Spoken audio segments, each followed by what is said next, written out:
Welcome back to the Lovin Dubai show.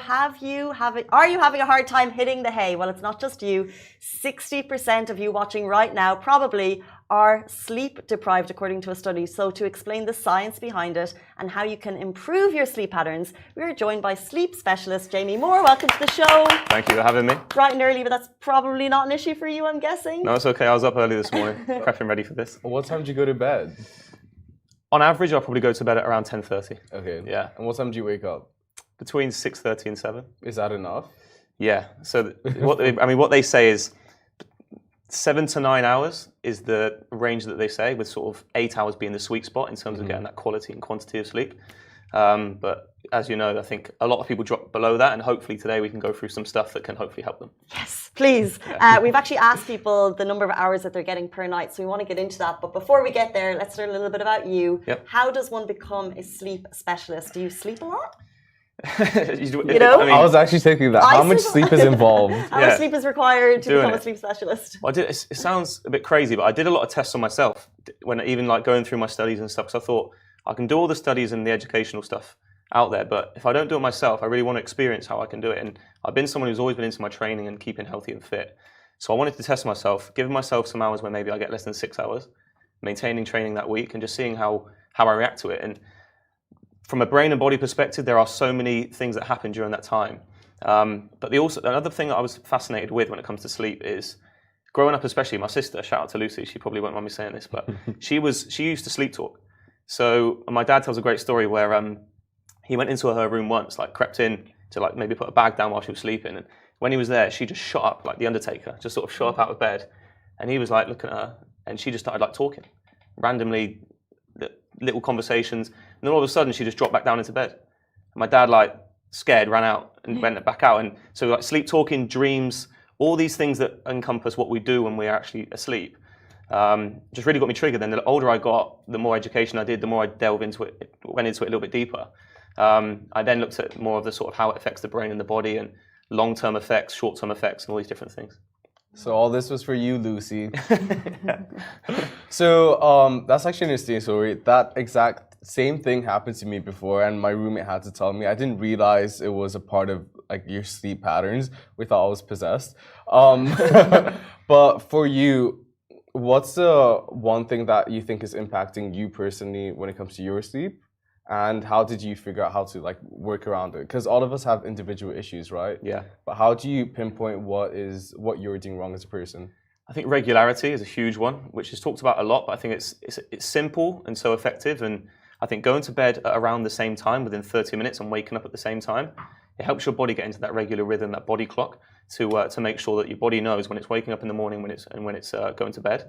So if you're getting that regularity, one, it means that you get to sleep quicker. But also it means you get into that deep quality sleep quicker as well, which means that when you wake up in the morning, you're feeling a lot more refreshed. So regularity would be one.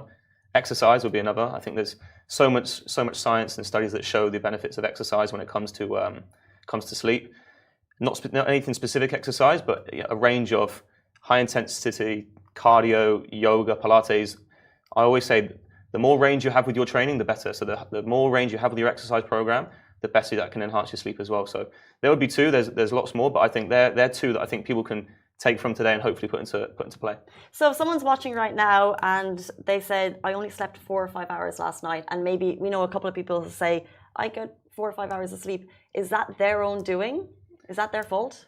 It's a tricky one because there are sleep disorders out there. You know, you look at insomnia, sleep apnea, all these different things which do play a big part. But I do think that stress and anxiety plays a big part, especially in the generation we're in today, where on our phones, we're working later, we're working earlier, all these things. So I do feel like there are disorders that are part of that, and what I try to focus on is looking at the natural remedies of how we can combat those things. So if we look at insomnia is a lot of insomnia is driven by anxiety, because it's that feeling of just before you go into bed, you're like, oh God, I'm going to be in bed now, I'm not going to fall asleep, I've got too much on my mind. So I think it's important that we have things like nighttime routines to make sure we can wind down properly, which I think will help that. So I do think there are situations where you can go and get, seek medical attention and things like this. But overall, there are so many natural remedies that I think is worth doing first to see if you then need to go to that. So what would a nighttime routine look like? So I say with a nighttime routine, it starts around sort of 2 to 3 hours before bed. So the first one would be dim the lights. not pure darkness, but start to dim some of the lights. So if you turn a few lights off 2 to 3 hours before bed, I can guarantee you it will give you that feeling of being sleepy. There's that hormone called melatonin. And what melatonin needs is darkness before we start triggering that feeling of going to sleep. So if you dim the lights 2 to 3 hours before bed, I can guarantee you that will help you get to sleep quicker because it will trigger that level of melatonin. That would be number one. The second one is lights in the bathroom, which I think is an interesting one, where most people, if you get up in the night or before you're going to bed and you're going through your nighttime routine, just before you're going to bed, you're in the bathroom, you switch that light on, it's like bright lights. So it instantly triggers your brain to feel like it should be awake. So ideally, I always say, if you can have a dimmed bathroom light that you can use while you're going through your nighttime routine, that will help you trigger that melatonin as well. And the middle of the night. For me, it's always I'm chilling. Like, I'm good. Does, I don't want to sound stupid, but does like counting sheep help or counting backwards? It's a great question. And what we see now is actually it's the complete opposite. So there's always been that thing, even when I was younger, go to bed, count sheep. What that actually does, it triggers your brain, right? So technically your brain is working where it's counting. And ideally what you want to be doing is switching off. So what I would recommend, instead of counting sheep, think of something you've maybe done that week that you enjoyed, whether it was a walk, a leisurely walk through one of the parks in Dubai, or anything where it's just more relaxing, or a yoga class you went to, and just think about that time that you were there, that it's a more relaxing environment, something that gives you that stimulated feeling.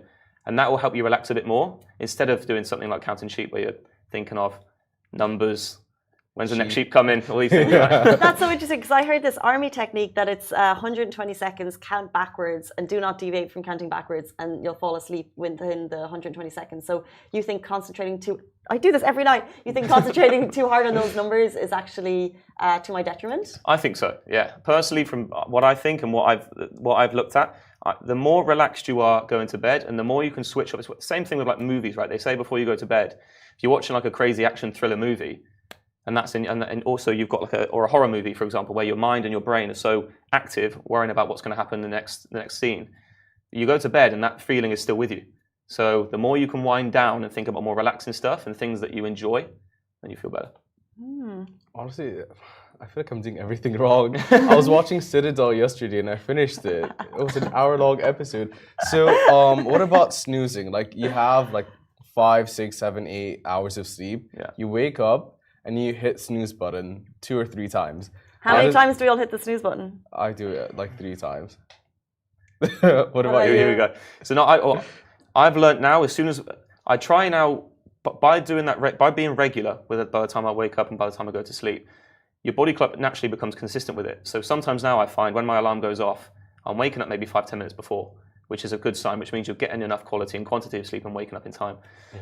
The problem with snoozing, like we said, is if you give your body more time to relax in bed by the time you wake up, it takes a longer time for your body to then get into a position where it starts its circadian rhythm, which is its body clock. So my recommendation is try your best not to hit the snooze. Get yourself out of bed and try and get into some sunlight. If you can get into some sunlight, that will trigger that circadian rhythm, lower your cortisol levels, the level of the stress hormone. And by doing that, I guarantee you, it will start your circadian rhythm. So that means by the evening time, you feel more tired, you feel more sleepy, so it's going to help you get sleep quicker as well. So it's like those lights that light up their alarm clocks, and they actually, so at like 6 a.m. they'll become really bright. So would you recommend maybe sleeping with no curtains? Because then you have the sunlight coming in from 6 a.m. Yeah, so that's a great question as well, because there's part of me thinks that we need blackout curtains to go to bed, because a lot of people need pure darkness to get to sleep. For me, I don't necessarily need pure darkness, and a lot of people don't need that, but for example, shift workers and things like that, it's essential for them. If they've got to sleep during the day, then they need blackout curtains to make sure they get that sleep. But you're correct. So you feel much better, I feel, waking up to natural light and waking up where you see the sun coming up, than waking up to that crazy alarm that we probably all have on our phones that just triggers us off, and then instantly our heart rates go up and stress anxiety can build straight away, and then we're sort of playing catch up throughout the whole day. Interesting. What about coffee? Is there... I was going to ask, what are we doing wrong? What's keeping us up? Coffee's an interesting one, because there's pros and cons to coffee, right? There's the pros to coffee is obviously it can give you a stimulant to make sure if you need to be more productive, if you're feeling a little bit tired, then it can give you that extra productivity to complete your work or whatever it is you're doing. The downside to coffee mainly is the timing you have it, because studies show that if you have a coffee around 12 o'clock in the afternoon, that coffee part of that coffee will still be in your system by midnight. So it's got a 12-hour cycle. So you can imagine if you're going to bed, if you had a coffee at 12 o'clock and there is a small percentage of coffee that's still in your system. It's essentially like having a small shot of espresso before you go to bed, which you'd never do. So I always say, if you're going to have a coffee, morning time, lunchtime is ideal. Try and avoid coffee anytime from afternoon and evening time. There's also a chemical in our brain called adenosine. Adenosine is, as soon as we wake up in the morning, your adenosine level starts rising. And the goal is you go through the whole day that your adenosine levels get as high as they can, so that then by the time you go to bed, the higher your adenosine level, the more sleepy and tired you feel, which helps you get to sleep quicker. The problem with caffeine is once that adenosine level starts, and once you have a coffee or an energy drink or whatever it is, that caffeine latches onto the adenosine in your brain and stops it moving up. So it essentially puts it like on hold until that caffeine then drops off. So essentially where nighttime comes and your adenosine level should be high to feel sleepy, they're a lot lower because that caffeine is attached onto those brain receptors in the brain and not allowed that adenosine level to reach where it should be so you can fall asleep. So we're talking about what's keeping us up, maybe, and then we're talking about what we can do to actually fall asleep. But what if, like, what's actually wrong? So you said you looked at this yourself and you did like maybe 5-6 hours when you were, and then into training. Like, what's wrong with not getting 5 hours sleep? So with only getting 5 hours sleep? Yeah, so I think if we break it down, you've got the brain and the body. So if we start with the brain and how there's two parts in the brain which we'll touch on. So the first one is the part in the brain called the hippocampus. And that part of the brain is essentially like the memory card. So what that does, that is the thing that during the day you store memories, learning, everything from that day, to then during the night you then save all that memory and that learning to then use it the next day and throughout life. When we fall asleep, that shuts down, so it doesn't work as well. And then the other part of the brain as well, which is the key one, is the prefrontal cortex, which is the front part of your brain. And that essentially is the part of the brain that controls your decision-making, thought processes, emotional control, all these things. So you can imagine, if you're sleep deprived, that part of the brain starts to shut down. So there was a study done where they took 2 healthy groups of individuals. They gave one a full night's sleep, and they gave one around 5 hours sleep or less. And they woke up in the morning, and they put both groups into an MRI scanner and showed them images to try and trigger emotions and see how the brainwaves reacted. And they found with the group that was sleep deprived of less than 5 hours, there was a 60% increase in their reactions to these images. So what essentially that shows is 60%, which is really high. So if you're sleep deprived, every 1 in 2 situations that you go through on a daily basis, you're probably going to deal with it the wrong way. You're going to make the wrong decision. You're going to process it the wrong way. You're going to deal with it in emotion a lot of the time, which then can lead, we know, once we go through a situation like that, stress, like we said, stress increases, anxiety increases. So essentially the brain plays a huge part in that as well. It's so interesting. I'm doing everything wrong, guys. Well, I think we put so much, I guess, like time and money into probably wellness during the day, and we think about like how we want to better ourselves when actually like the basics and fundamentals of sleep are so important to improving as humans. Yep. Can you tell us a little bit about More Sleep, More Life series, which is you're running? Of course, yeah. So again, I think once we saw that the UAE especially was so deprived of sleep, I felt like it was a great opportunity. Speaking about the body, we just spoke about the brain and then the body as well. From a body perspective, the immune system, we know that shuts down. We have natural killer cells in our body which sort of protect and fight against infections, disease, all these things. We know if you deprive yourself of 1 night's sleep, there's a reduction of 70% of your natural killer cells in the body. So that's why a lot of the time if you go on holiday or if you don't sleep well, you're jet lagged. Naturally, a lot of the time when we come back, you can sometimes pick up a cold. That's because those cells have dropped and your body's less able to protect yourself against those illnesses. Whoa. Exercise, like we spoke about, obviously the background that I'm in, working in the gym, I feel like we see people coming in all the time, and the one question I always ask clients or people that I see in the gym is, how did you sleep? Because I guarantee whatever your goal is, if you're not getting enough sleep, you won't maintain and achieve that goal. If your goal is to lose weight, if you've got a holiday coming up or anything like that, if you're not getting enough sleep, I can guarantee you the weight that you lose, 70% of that will be lean muscle mass, not body fat. Lots to consider. So I pause there. But yeah, so, and then More Sleep, More Life, the reason that is really there is for all that stuff that we've just spoken about. I just feel like there's a great opportunity to try and educate the UAE on the benefits of sleep, not just from a body perspective, but a brain perspective, mental health, all these things, which I'm really passionate about. So the more information I can give, I hopefully can see people take those into play and see some differences and live longer for better. Amazing. So it's a series of talks and you're kind of going around. Let people know where they can find you. Yeah, so the talks are, at the moment, they're wellness talks that I'm planning. We're doing a lot of digital work with it, so these will be online very soon. We're focusing on all things, like we said, sleep, exercise, caffeine, melatonin, dreams, mental health, lots of different topics like that. The Instagram page that we're using is More Life group. So that'll be on Instagram, where there'll be a lot of clips and educational pieces on that people can use as well. And yeah, so far it's going great. I've had some really good feedback. We've got more talks to come, and I'll keep you guys updated, and hopefully you guys can come down for one of them.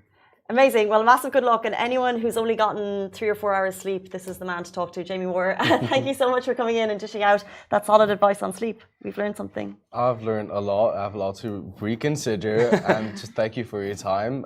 I don't think it's talked about enough, but it's appreciated by everyone at the same time. No, I really appreciate your time. Thank you. Awesome. Thank you. Guys, that is all we have time for on the Lovin Dubai show. We're back with you tomorrow morning, which is Friday.